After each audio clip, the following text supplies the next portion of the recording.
Okay, sa ating pong pagpapatuloy, tayo po ay mananalangin sa pagkakataong ito. Panginoon, aming Diyos, salamat po sa araw na ito na kami ay pinagpala mo para patuloy kaming sumamba sa iyo sa Espiritu at sa katotohanan. At nagpapasalamat po kami, O Diyos, na kami mag-aaral muli ng iyong mga salita. Pagpalain mo ang aming mga puso na maging mabuting sisidlan, Panginoon, ng iyong mga salita. Pagpalain mo ang bawat isang nakikinig. Ganon din ang mga nanay, Panginoon, na isineselebrate namin sa araw na ito. At hayaan mo po, Diyos, na maranasan namin ng iyong pagkilos at pagsama sa lahat ng aming gagawin. Wala po kami ibang maitaas at maihayag maliban po sa iyo, Panginoon. Nagpapasalamat kami, O Diyos, sa pagkatunay na napakabuti mo, Panginoon. At hayaan mo, Diyos, na samahan mo po kami sa lahat ng aming gagawin. Ikaw lang ang mataas, ikaw lang ang mahayag, o Banal na Espiritu Santo, ikaw po ang siyang sumama at manguna sa bawat isa sa amin at mahayag ka sa isang espesyal na paraan, Panginoon. Salamat po. Sa iyo lamang namin iniaalay ang lahat ng ito. Ito po ang aming panalangin sa pangalan ni Jesus. Amen and amen. So una po sa lahat ay binabati natin ng Happy Mother's Day ang mga mother, okay? So salamat sa Diyos. Ipinagdiriwang po natin ngayon ang araw ng mga ina. Tunay na napakaganda ng ipinagkaloob ng Diyos sa atin. No? Nakita natin ang ina. Sila po ay regalo ng Diyos sa ating mga anak. Pwede bang palakpakan natin ng Diyos sa buhay ng ating mga nanay? Ayan. Praise the Lord. Salamat sa Panginoon. Okay po, tayong lahat ay ipinanganak na hindi natin nakita ang Diyos. No? Pero naramdaman natin sa pamamagitan ng ating mga magulang. Okay? Dahil especially sa buhay ng nanay, dahil siya po ang ating pinagdiriwang ngayon, ay bibigyan daan po natin ang pangunawa para makita natin ang presensya ng Diyos sa ating buhay o sa ating tahanan sa pamamagitan ng ating mga nanay. Pwede bang sabihin natin, presensya ng Diyos? Ayan. Ang presensya ng Diyos, araw-araw, oras-oras, minuminuto na sa ating tahanan. Kung hindi po natin ito nalalaman, ang ibang attribute ng Panginoon ay isinabog niya, ibinigay niya sa lahat ng nanay sa kanya-kanyang tahanan. Kaya napakapalad po natin sapagkat binigyan tayo ng magulang, binigyan tayo ng nanay dahil sila po ay representative ng presensya ng Diyos sa ating tahanan. Kaya napakahalaga na mabasa po natin ang makita natin at matutunan natin na mahalin, pahalagahan po natin ang ating mga magulang. So ang ating pag-aaralan ay matatagpuan po natin sa Kawikaan, chapter 31, magsisimula sa verse 10. Okay, so I hope na meron po kayong Bible. At pakisundan po ninyo ako sa inyong mga Bible dahil medyo mahaba ito. Okay? So, Kawikaan chapter 31, magsisimula sa verse 10. Ganito ang ating mababasa, mahirap makakita ng asawa, higit na mamahaling alahas ang kanyang halaga. 11, lubos ang tiwala ng kanyang asawa at saganang pakinabang ang makakamit niya. 12, pinaglilingkuran siya ng asawa bagamat sila'y nabubuhay. Pawang kabutihan ang ginagawa at di kasamaan. Verse 13, siya walang tigil sa paggawa, hindi na halos nagpapahinga. Humahabi ng kanyang telang lino at lana. 14, tulad ng isang barkong puno ng kalakal, siya ay nag-uuwi ng pagkain mula sa malayong lugar. 15, bago pa sumikat ang araw ay inihahanda niya ang pagkain ng buon niyang sambahayan, pati na ang gawain ng mga katulong sa bahay. Mataman niyang tinitingnan ang bukid bago siya magbayad. Ang kanyang naiimpok ay ipinagpapatanim ng ubas. 17, gayunmay naiingatan ang kamay at katawan upang matupad ang lahat ng kanyang tungkulin araw-araw. 18, sa kanya'y mahalaga ang bawat ginagawa. hanggang hating gabi makikitang nagtitiyaga. Siya'y gumagawa ng mga sinulid at tumahabi ng sariling damit. Matulungin siya sa mahihirap at sa nangangailangan. Siya'y bukas ang palad. Hindi siya nag-aalala dumating man ang taginaw, pagkat ang sambahayan niya ay may makapal na kasuotan. Gumagawa siya ng makakapal na sapin hanggang sa damit ng pinong lino ang sinusuot niya. 23. Ang kanyang asawa ay kilala sa lipunan at nahahanay sa mga pangunahing mamamayan. 24. Gumagawa pa rin siya ng iba pang kasuotan at ipinagbibili ng mga mangangalakal. Marangal at kapitapitagan ng kanyang kaanyuan at wala siyang pangamba sa bukas na daratal. 26. Ang mga salita niya ay puspos ng karunungan at ang turo niya ay pawang katapatan. Sinusubaybayan niyang mabuti ang kanyang sambahayan at hindi tumitigil sa paggawa. Araw-araw. 28. Iginagalang ng kanyang mga anak at pinupuri ng kanyang kabiyak. Maraming babae na mabuting asawa, ngunit sa kanila ay nakahihigit ka. 30. Mandaraya ang pang-akit at kumukupas ang ganda, ngunit ang babaeng gumagalang at sumusunod kay Yahweh ay paparangalan.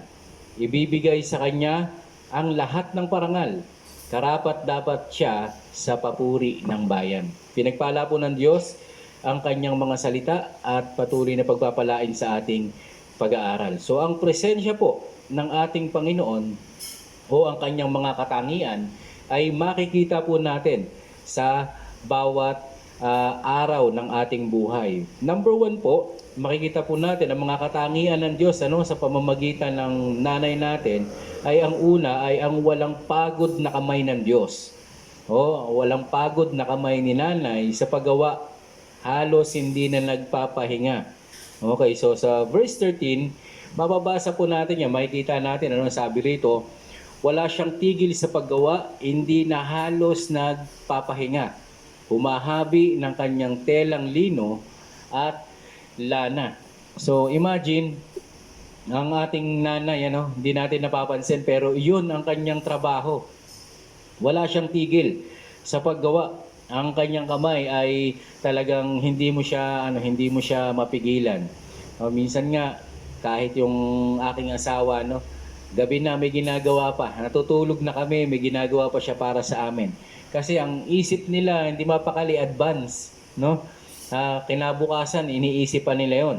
Pero ganun pa man talagang ina-appreciate po natin ang kasipagan ng ating mga nanay. Amen. So, ganun din po ang Diyos.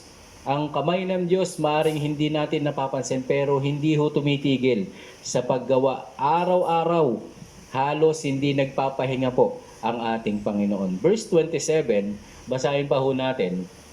Makikita po natin niya, sinusubaybayan niyang mabuti ang kanyang sambahayan at hindi na tumitigil sa paggawa araw-araw. Okay? So, pansinin natin, ang mga magulang, pagka talagang tinignan natin ang kanilang trabaho, ang hirap. Meron niyang isang kasabihan, sabi, ang duty ng nanay ay, ang nanay kaya niyang gawin ang trabaho. Kahit karpintero, kahit alin. Pero, ang hirap, walang makakakuha ng trabaho ng nanay sa sarili niyang pamilya. Okay? Kaya niyang gawin ang maraming bagay, pero hindi mo kayang gawin ang ginagawa ng nanay doon sa kanyang sariling sambahayan. Okay, at isa pa po, doon sa verse 27, sa verse 18, sabi rito, sa kanya, maaga pa. Mahalaga ang bawat ginagawa hanggat hating gabi makikitang nagtitiyaga. So, yan na yun. Makikita natin na simula umaga, bago pa tayo gumising at bago matulog, okay, yung kamay ni nanay na walang pagod. Amen. Pwede ba palakpakan natin ang mga nanay minsan pa? Okay. Salamat sa Panginoon. At hindi natin napansin, kahit na yung tao hindi naniniwala na may Diyos, pero kung may nanay ka, nadama mo ang kamay ng Diyos. na gumagawa, walang pagod, araw-araw. So, naiintindihan natin to kasi may nanay na nagpaunawa sa atin. Ano? Bagamat kasama pa rin si tatay, hindi ho natin iniisang tabi. Pero dahil bida si nanay po ngayon, so si nanay muna ang ating na bibigyan ng daan. Pero iyan po ay isang katotohanan at palagay ko mag-a-agree po kayong lahat. Kung ikaw ay anak, okay, mag-a-agree kayo sa akin kasi talagang ibang klase ang trabaho ng nanay. Ang hirap. Ako po nasubukan ko magtrabaho ng mabigat, no? Halos talagang ang hirap. At sabi ko, parang ang sarap ng buhay ng asawa ko kasi nasa bahay lang. Nung napunta po ako sa bahay, mas gusto ko magtrabaho. Ang hirap pala, ng hirap. So hanga po kami sa mga nanay. Salamat po sa inyong mga trabaho. Nanay, so mabuti po na binigyan tayo ng regalo ng Diyos. Yan yung ating mga nanay. Okay, pangalawa, ang pagkakaloob ng biyaya araw-araw. Hindi mo napapansin, no? Hindi ka pa gumigising, may pagkain ka na. Verse 14 hanggang 15, mababasa natin yan. Sabi rito, tulad ng isang barkong punong-puno ng kalakal, siya ay nag-uuwi ng pagkain mula sa malayong lugar. Hindi mo minsan nalalaman, no, kung saan ang gagaling. Pero parang merong imbaka ng pagkain tong mga nanay natin kasi sa oras ng pangangailangan may inilalabas sila. May kakainin ka. So salamat sa Diyos. No? Yung anak ko ay hindi mapapayat. Maraming nalalabas ang napagkain si nanay. So salamat sa Diyos. At yun na nga, dito sabi rito parang nangangalakal pa siya. So verse 15, ang sabi, bago pa sumikat ang araw, ay inihahanda na ang pagkain ng buo niyang sambahayan, pati ang gawain ng mga katulong sa bahay. Biro mo, nagbibigay pa siya ng instruction kung may katulong. At yung kakainin mo, imagine paggising mo may pagkain na, hindi ba? Ito ay biyaya at pagpapala ng Diyos sa atin. Ganon din si Lord.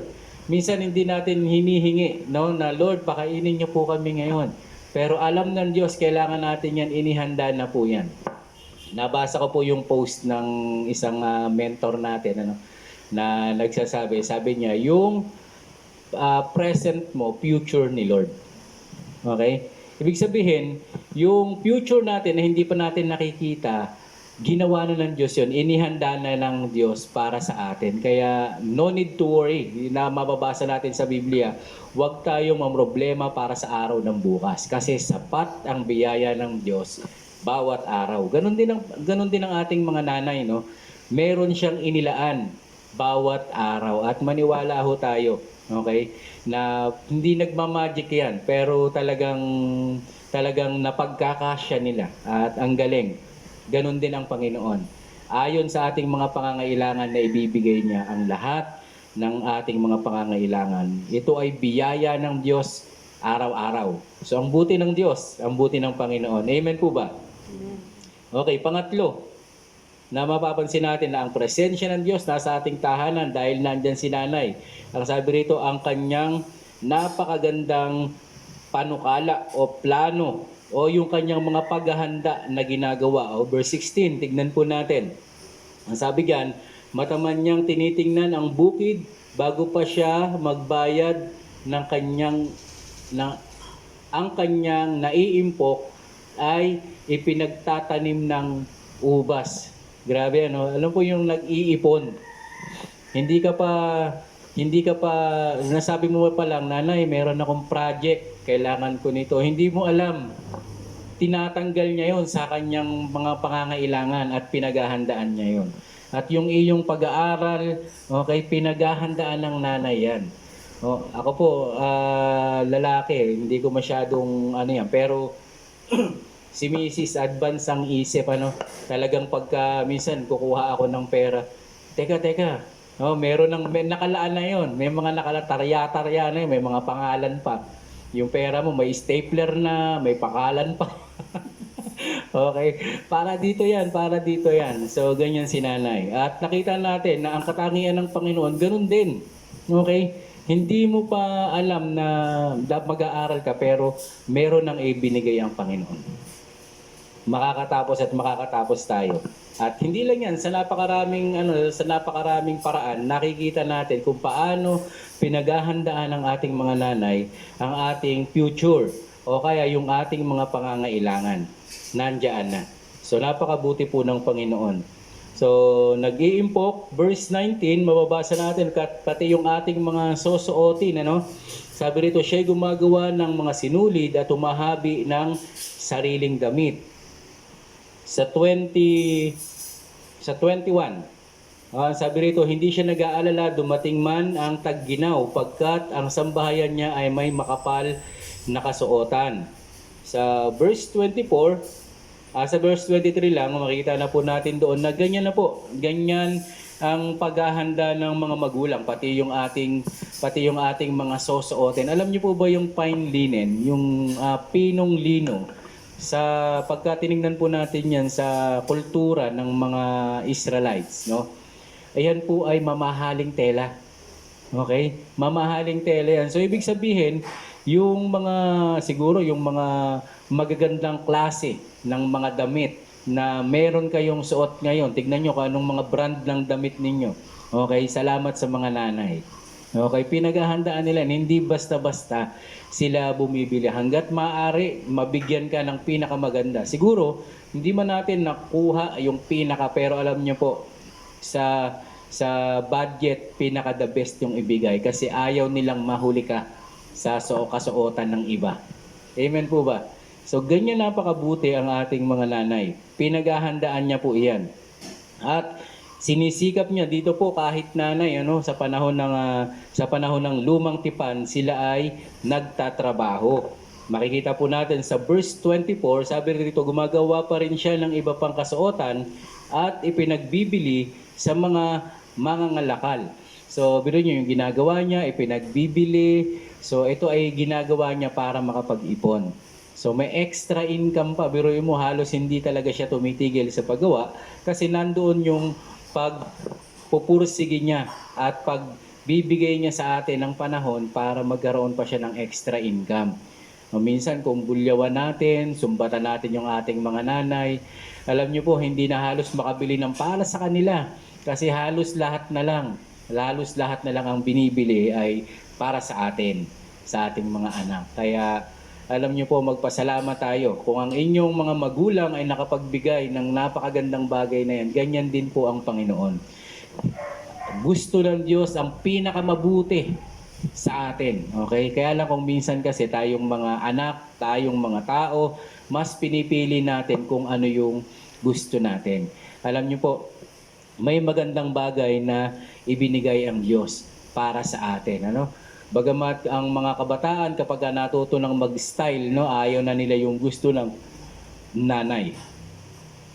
Pero ang gusto ko po sabihin dito, pinipili ng magulang ang gusto niyang ibigay. At bukod roon, nagkakaroon pa po siya ng extra income. So, ang palad natin sa ating mga nanay, mga kapatid. Kaya, I hope na pinaghahandaan niyo po, paghahandaan natin ang ating mga nanay. At meron tayong something na ibibigay sa kanila para mapasaya natin ang ating mga nanay. Okay, pang-apat po. Makikita po natin na sabi rito, nasa likod ng tagumpay ng asawa. Bagamat dito po sa asawa po natin sinabi, pero isasalin ko po sa salitang pamilya.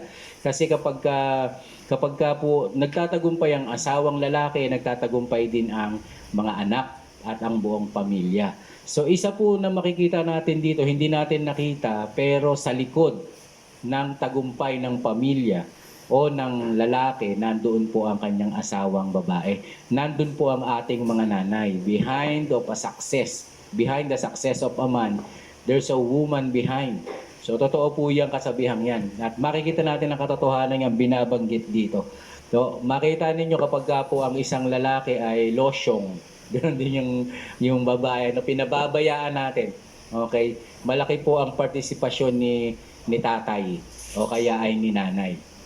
Kaya salamat sa Panginoon at hindi niya tayo pababayaan. Ang mga tunay na nanay at talagang concern doon, okay, hindi pinababayaan yung magiging itsura ng kanyang asawa. At hindi siya pwedeng maging tampulan ng tawanan ng kapaligiran kasi inaayos kahit ng halimbawa, yung asawa mo, saka nakakita ng asawa na yung asawa mo, sisiraan mo, no? Sisiraan mo sa harap ng ibang tao. Okay? So, halimbawa, alam niyo, asawa ko, ganito, ito, ganyan. O, di ba, yung mga pangit yung binibigay natin, hindi ganun. Alam niyo, kung merong unang magbi-build up sa anak, nanay yun. Alam niyo, pagka ang nanay ko, tinanong niyo, pogi yung anak ko, papamewangan pa kayo nun. Di ba? Pogi, kahit na sa paningin ng iba ay hindi ka pogi, pero pag nanay mo ang tinanong, pogi ka. Di ba? Binibuild up tayo ng ating mga nanay. At wala nang pinaka-pogi at pinakamagandang anak maliban sa kanila. O, ikaw lang yun. O, walang mas gaganda pa, niwala ka. Tanungin mo yung nanay, sino po mas maganda sa amin? Tiyak, ikaw ang sasabihin. Mas maganda ka doon, anak. Mas pogi ka doon, anak. Diba? Naranasan ko po yan. Pinagtatanggol ako ng aking nanay. Kaya buhay po sa akin yan. So, binibuild up. At sa kabila ng tagumpay ng asawa, ng pamilya, hindi mo nakikita. Pero nandun ang nanay. Gusto ko po sabihin sa inyo na ang pamilya natin, ano man ang narating, meron tayong Diyos. Kung ikaw ay may takot sa Panginoon, hindi mo nakikita yung makapangyarihang kamay ng Diyos. Pero sa likod o sa kabila ng mga nangyari sa iyo, ang kakampi mo ay Diyos. Amen? So napakabuti ng Panginoon. Panglima po, ang kanyang mga turo, okay? Yung turo ng katotohanan at katuwiran ng Diyos. Sa verse 26, mababasa po natin, ang mga salita niya ay puspos ng karunungan at ang turo ay pawang katapatan. So makikita po natin na ang unang teacher ng mga kabutihang asal na makikita natin ay nasa ating mga magulang, nasa ating nanay. Kung minsan, akala natin ang talino natin, sa totoo lang. Kasi narinig natin, nakuha mo agad. Pero ang totoo po, narinig mo yan una sa nanay.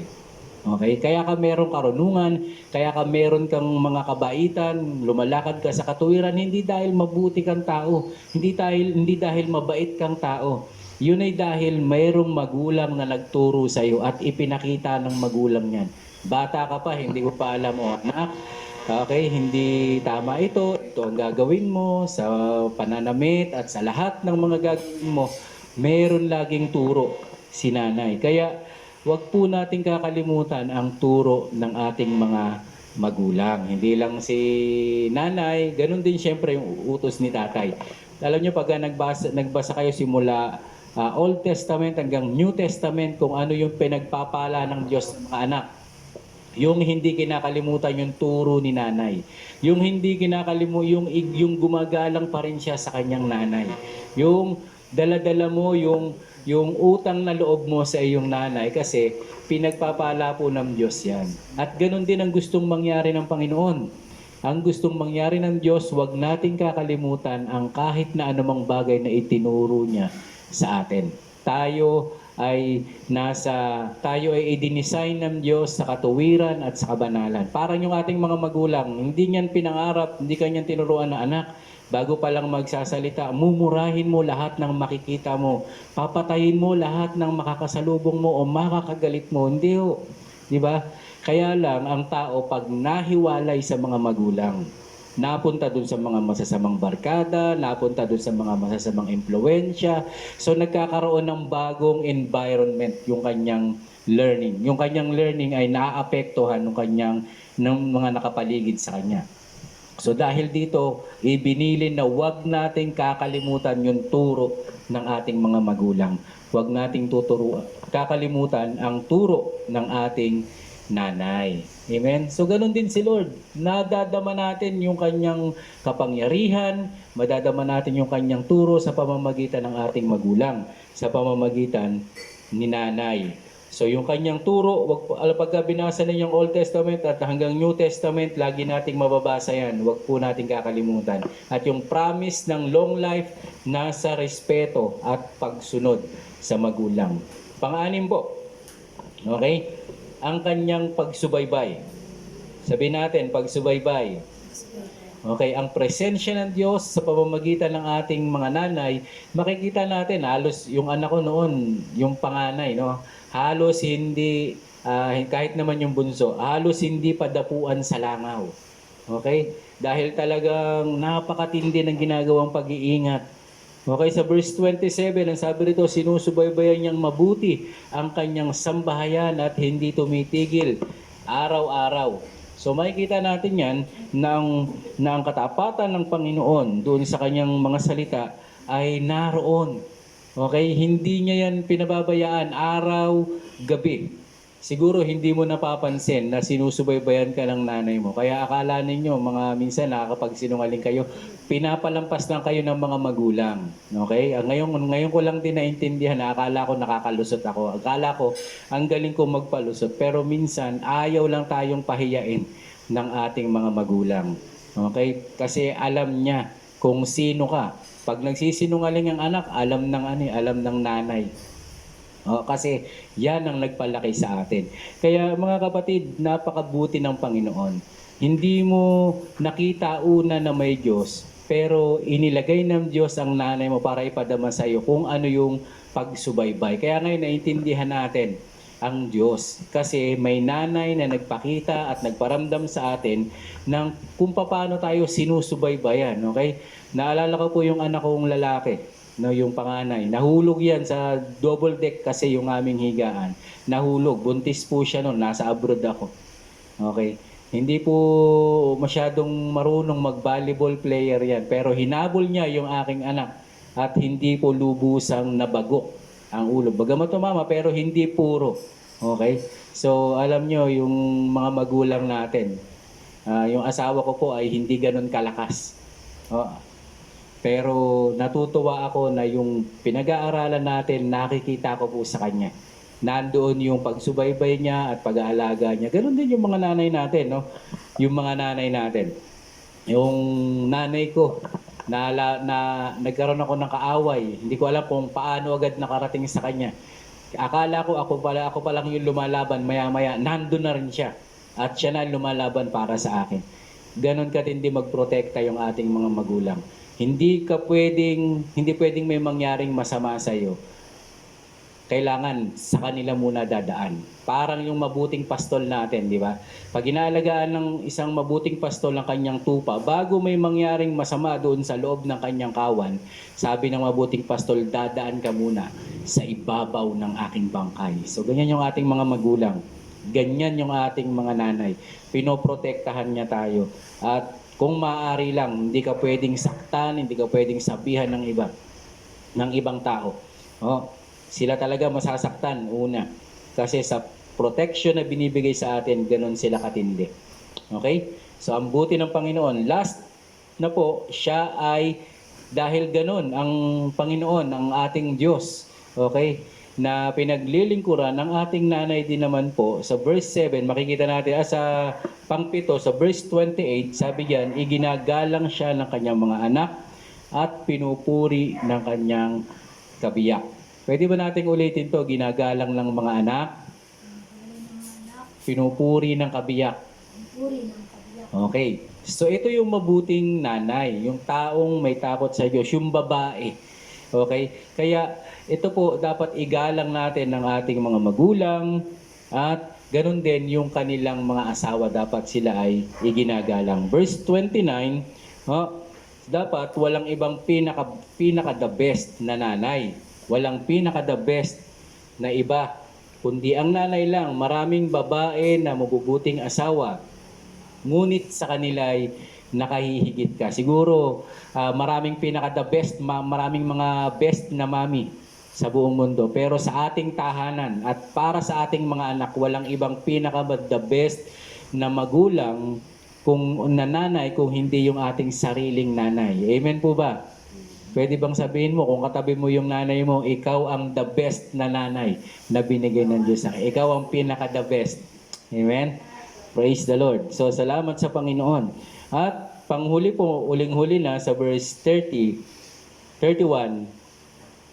po muna, mandaraya ang pang-akit at kumukupas ang ganda. Ngunit ang babaeng gumagalang at sumusunod kay Yahweh ay paparangalan. Mga nanay, Okay, sa dami ng mga papuring ibinigay at sinabi, ang pinakamagaling na mabuting nanay yung may takot sa Diyos. Sabihin mo sa nanay, nanay, mabuti yung may takot sa Diyos. Amen? Yung may salitang may paggalang, may pagmamahal, gusto ng Diyos na ang namumuno at nag-aalaga sa Kanya ay representative ng Diyos sa Kanyang tahanan. O hindi representative ni Taning. Ang gusto natin ay representative ng Diyos. So, ibig sabihin, ang binabanggit na nanay dito ay yung representative ng Diyos sa kanyang tahanan.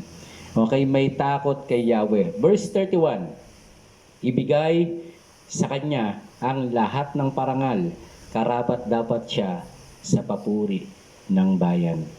Ang nanay po, karapat dapat parangalan. Kaya sa araw na ito, pinaparangalan natin ang ating mga nanay. Mama Alice, maraming salamat. Okay? Hindi niya alam na one day, okay, ang kanyang inaalagaang anak, okay, ay pastor pala. Magiging lingkod pala ng Diyos. So hindi po natin alam mga nanay kung sino magiging ang ating mga anak.